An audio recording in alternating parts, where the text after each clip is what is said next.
All right, welcome back. In my last video, I talked about the definition of value investing, where I related price to value, this chart, and I said that the definition, my definition of value investing, was when you could buy a security for less than its future value, emphasizing the future value. Today, I want to talk a little bit about price and where that comes from under a general topic of market efficiency. All right, so we're going to focus on price. Now, price is set in a market. I'll talk a little bit about that today, whereas value is determined by the underlying economics, the fundamentals of the asset, or most of the time it's the fundamentals of the company. And because price is set in a market, whereas value is determined, different verb, determined by the economics or the fundamentals of the company, it is possible that price and value can deviate. Certainly that was Graham's contention. He said that price can be influenced by human behavior, human emotions, and as such, price can deviate from value. That was his big insight. He often referred to the stock market or the price setting mechanism as Mr. Market. So conceptually, price and value could deviate. When price and value equal each other, oftentimes that's thought of as the market being efficiently priced. So I want to talk a little bit about what that means and the practical applications for fundamental investing. All right, market efficiency is, without a question, a very contentious topic on Wall Street.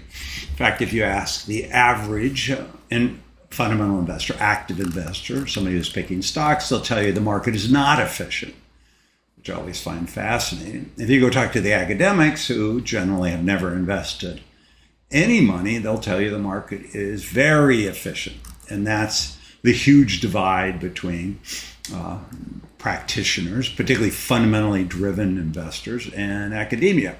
All right, so if the market was fully efficient, like the academics want us to believe, not all academics, but a lot of them, then it would be basically impossible to create alpha. There would be limited value to active management for sure. And an important aspect to keep in mind, it would be relatively difficult to justify the management fees that most active managers charge. On the other hand, if the market's not efficient, you need an alternative theory of market pricing. Is it random? Is it chaotic? I don't think any practitioner would say that, but I haven't met many practitioners, many fundamental investors that have a good alternative or a mechanism for thinking about pricing or how prices are set. So they don't really have an alternative to market efficiency. And unless there was a systematic theory of pricing, I don't know how you'd get an edge. How do you get an edge in a market that's chaotic or random or I don't know, whatever theory you have? So we've got a bit of a divide that doesn't help us in any way. All right, so I'm going to argue that you need to think the degree of efficiency rather than the simple choice of efficient versus non-efficient. What you want to think about is how efficient is the market. I'm more interested, frankly, in how efficient is the pricing of an individual security. And we want to be able to tease that out, I think, to be able to get an edge or have a thoughtful approach to investing, fundamental investing. All right, and I think in a simple way, you can think about it as you want to buy the stock when it is inefficiently priced and sell it when the efficiency returns. That would be a good way. But we should define market efficiency in a way that is helpful. I think the academics define it in a way that's not helpful. So let's see if we can do a better job. All right, so to me, simply, price equals value. That would be my definition of an efficiently priced security. Last week, or the last video, which was last week, I talked about the relationship between price and value, price and future value, of course. So in this case, if price is equal to future value, price is equal to value, the way I've drawn it, then I would argue that the stock price is efficiently priced. It would be very hard to get an edge, maybe impossible to create alpha. And if there are too many stocks where the price is efficiently priced, it's going to be hard to justify active management and certainly hard to charge active management fees. All right, let's see if we can untangle this mess in a way that gives us a framework to think about fundamental investing. All right, so the most important person in my mind in any discussion of market efficiency has to be Eugene Fama. Fama is a professor at the University of Chicago. He's done more work on market efficiency, at least theoretically and conceptually, than anyone else. At least I would argue that. He did get the 2013 Nobel Prize in Economics for his work on market efficiency. He shared it with Robert Shiller and Lars Hansen. Robert Shiller would kind of argue the market's not efficient. Fama argued the market was efficient. And Lars Hansen was really the advocate between the two. He tried to explain the two. All right, so from Fama's point of view, he says, I take the market efficiency hypothesis to be the simple statement that security prices reflect all available information. And this is our way in. So what Fama says is if the market is efficient, if a stock is efficient, by definition, that security, that stock represents all available information related to that company. I think that's key. Now, I've added here that rather than I'm putting in accurately, because this says prices fully reflect. I say accurately reflect rather than fully reflect. And you'll see in a minute why that's the case.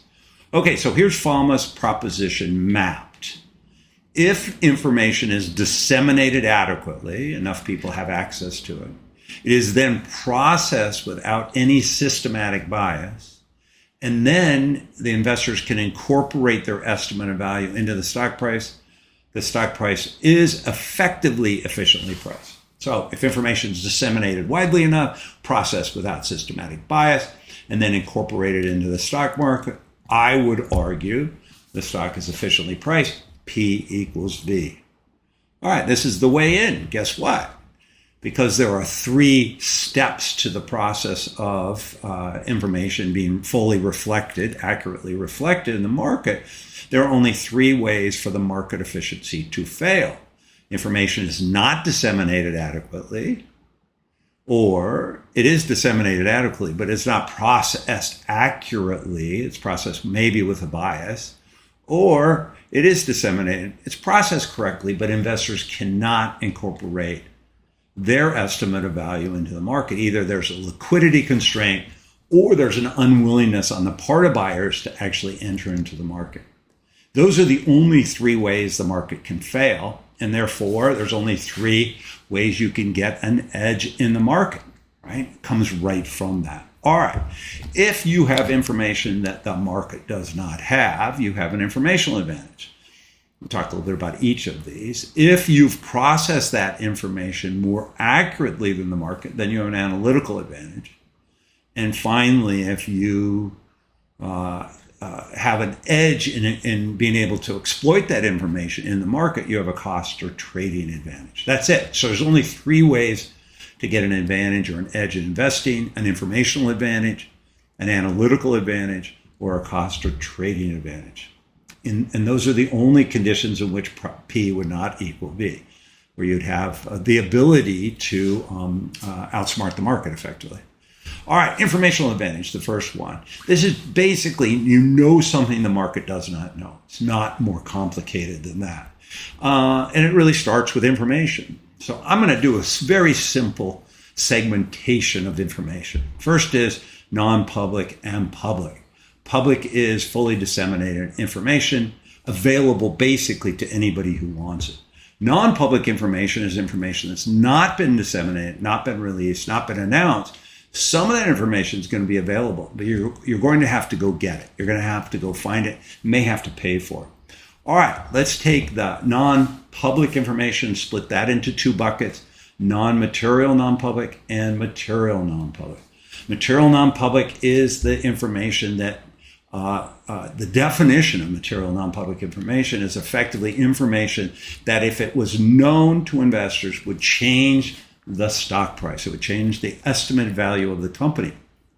This is the high octane information. This is announcing new products. This is an acquisition. This is they beat expectation. Non-material non-public information is effectively the opposite of that. It's information that by itself will not move stocks. So non-material, non-public information is information you could potentially add to your investment thesis or your research process, but the information by itself will not move the stock price. Whereas material non-public information is defined by information that's so valuable that investors, highly likely that investors would change their estimate of value, change the stock price, once that information is known. All right, there's a subset of non-material, non-public information, which you could call kind of quasi-public information. It is available, but at a price. You can go get it, but it's going to cost you time or energy, or maybe even just money to get that. And generally, that's called alt data, alternative data, or big data. Here's a list if you're interested, but expert networks, social media type web scraping, natural language processing, some of the things that are going on with AI now. Those are alt data, alternative data, big data sets. You can get that information. It is available, but it's going to cost you. Generally, this information is not considered material, non-public. This information by itself is not considered that it alone would move the stock price. All right. And then, of course, there's this material non-public information in the U.S. and many Western markets. This is the type of information that's off limits to investors. There is surveillance. The SEC takes this very seriously. I tell my students all the time, trade on material non-public information and you'll be paying a lawyer $1,000 an hour at the start to defend yourself. So I'm very adamant, stay away from material non-public information at all costs. It will get you in trouble. All right, so informational advantage is knowing something the market doesn't know yet. Stay away from material non-public. Although it's very valuable information, it will get you into trouble. Second edge is an analytical advantage, and that is that you are better at processing the information than the market. You're better than other investors. You have a keener sense of value than all the other investors. They're making mistakes, you are not.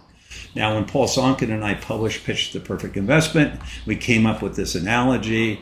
On the left is a circle with a 12. It's hard to see it. The 12 is in very light gray, but it does exist, trust me. That's what the market sees. You, on the other hand, see the 12 on the right clear as day. The contrast between the orange and green is fairly obvious. And so you see what the market doesn't see. Now, here's my cute little picture I picked up from the internet. There is a dog there, but it might be hard to see. All right, I love Richard Feynman. I never met him. I've read a lot about him.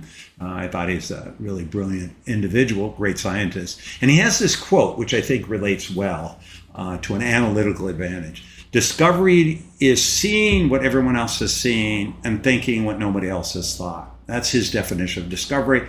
You could almost argue there that analytical advantage is the same thing. Seeing what everybody else has seen, but thinking what nobody else has thought. Now, after we published the book, Paul Sonkin sent me this great graphic, which I think is a better way to think of an analytical advantage, is you see all the puzzle pieces. Everybody sees all the puzzle pieces on the left. That's that available information and the research reports and conversations with management and press releases and all that. And you start to assemble the puzzle. That's the middle panel. And you assemble the puzzle faster than the market. So the way I think about analytical advantage these days is you can assemble the puzzle faster than the market. That's the key part. You can put those pieces together and get to a conclusion that everybody else is missing. All right, the third advantage is a willingness to trade when other investors cannot or will not.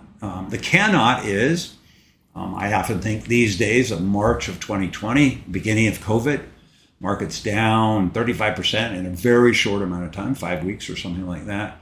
And all of a sudden the stock stopped going down. Now, I don't think anybody had any analytical advantage, and nobody knew much about viruses at the time. Hard to look back and remember that. But there were a bunch of people that were just willing to invest. They thought things were so cheap that they were willing to invest. I'll have a slide. We talk about this in a moment. And there were other investors who also thought the stocks were cheap, but they weren't willing to invest.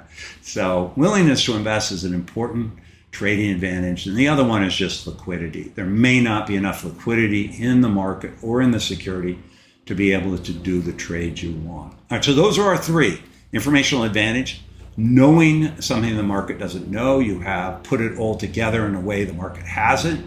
You've dug up non-material, non-public information, and you have more information, you have better information than the rest of the investors. Stay away from material, non-public.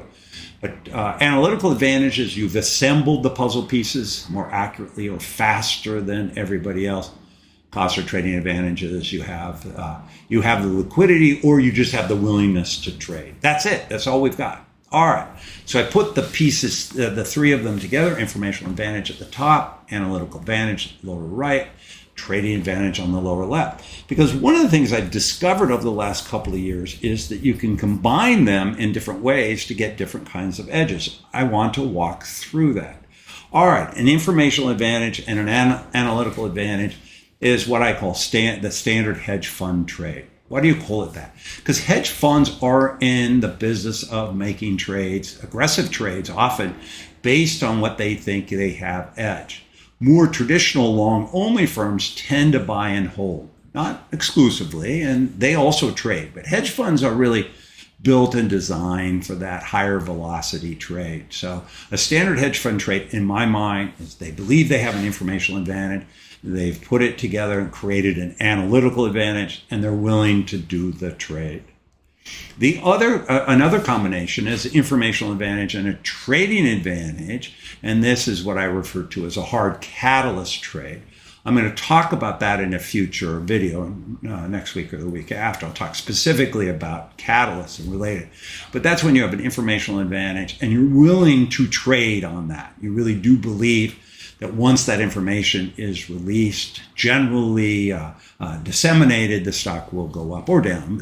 Your trade will be up. The one I care the most about in this structure is a behavioral trade. I've seen this on Wall Street. People will say, one of our advantages is we have a behavioral advantage. And I will admit that for a couple of years, I didn't understand what people were talking about because it didn't necessarily make sense to me. And it dawned on me, finally, that a behavioral trade is nothing more than a trading advantage and an analytical advantage, different from an informational advantage. This is an analytical advantage. You've decided that the market's wrong, they're making a mistake, and you're willing to trade against that. That, to me, is an analytical advantage. But people call that a behavioral advantage. All right, so behavioral advantage is described as acting rationally, that's the behavioral component, when the rest of investors are acting irrationally. Now, I will just say, I've been in this business a long time. It is hard to act rationally when everybody else is acting irrationally. That's almost by definition. The fact that everybody's acting irrationally, or everyone else is what created the opportunity, but it's very hard to differentiate yourself and hold your position. And I'll go one step further. I don't think there's a lot of evidence that markets act irrationally frequently. I know people on the buy side often tell me I'm wrong, but I don't see it. Maybe my experience is different, but I just don't think behavioral advantage is as frequent as some people say. So if I'm a hedge fund and I'm trying to raise money based on my behavioral advantage, I don't know. I think that's a bit of a tenuous position to be in. However, maybe it exists. All right, so behavioral advantage, you need two factors. A willingness to buy when others will not, that's the trading advantage, and effectively a higher estimate of intrinsic value, which is an analytical advantage, assuming you're on the long side. If you're on the short side, that gets flipped. Now, there is one potential factor, and that's fear of redemptions. In September of 2008, I was running a small hedge fund, and that was a wild month when they announced that the Feds basically announced they were going to let Lehman Brothers fail, go bankrupt. And there were enormous amount of redemptions at the end of the year. In COVID, that was March of 2020, and I've talked to some investors who said, I realized the stock market was cheap. I just wanted to keep plenty of liquidity in case I had a redemption. So I thought that was kind of an interesting comparison. So I think that's a trading advantage, not a behavioral advantage, but people believe in behavioral advantages. I think we can explain it. All right, so there's the 3: hedge fund trade, a catalyst trade, and behavioral trade.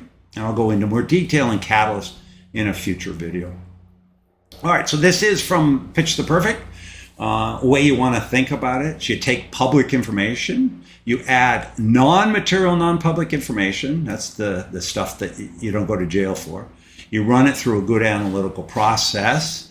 That's that analytical piece to arrive at a conclusion that's material, and non-public, and legal. I think that's the way you want to think about it. So it is, I think at the end of the day, investing is a combination, basically, of all 3: informational, analytical, and trading. All right, so we did talk about this. March 23, 2020, the S&P 500 is down significantly in a very short amount of time. There was a fair amount of panic going on, and got to a bottom. We didn't know it was a bottom at the time, but first order thinking is the world is coming to an end, sell. Second order thinking is it's a tough slog, all is well, in 2 years you want to hold, too late to sell. The third order thinking is it's overshooting on the downside, so it's already priced in, stocks are cheap, you want to buy. And the part that's interesting, if we roll forward a year and a half, is the third order thinking was right. It had overshot on the downside and it was already priced in. I didn't see that. Now, I wasn't actively managing money, but I don't think I would have seen it if I had been. And that's part of what makes investing so challenging, is that first, second, and third order thinking is critical in all of this. All right. Thank you again for listening to listening to my video. I'll be posting more over the next couple of weeks. Thanks.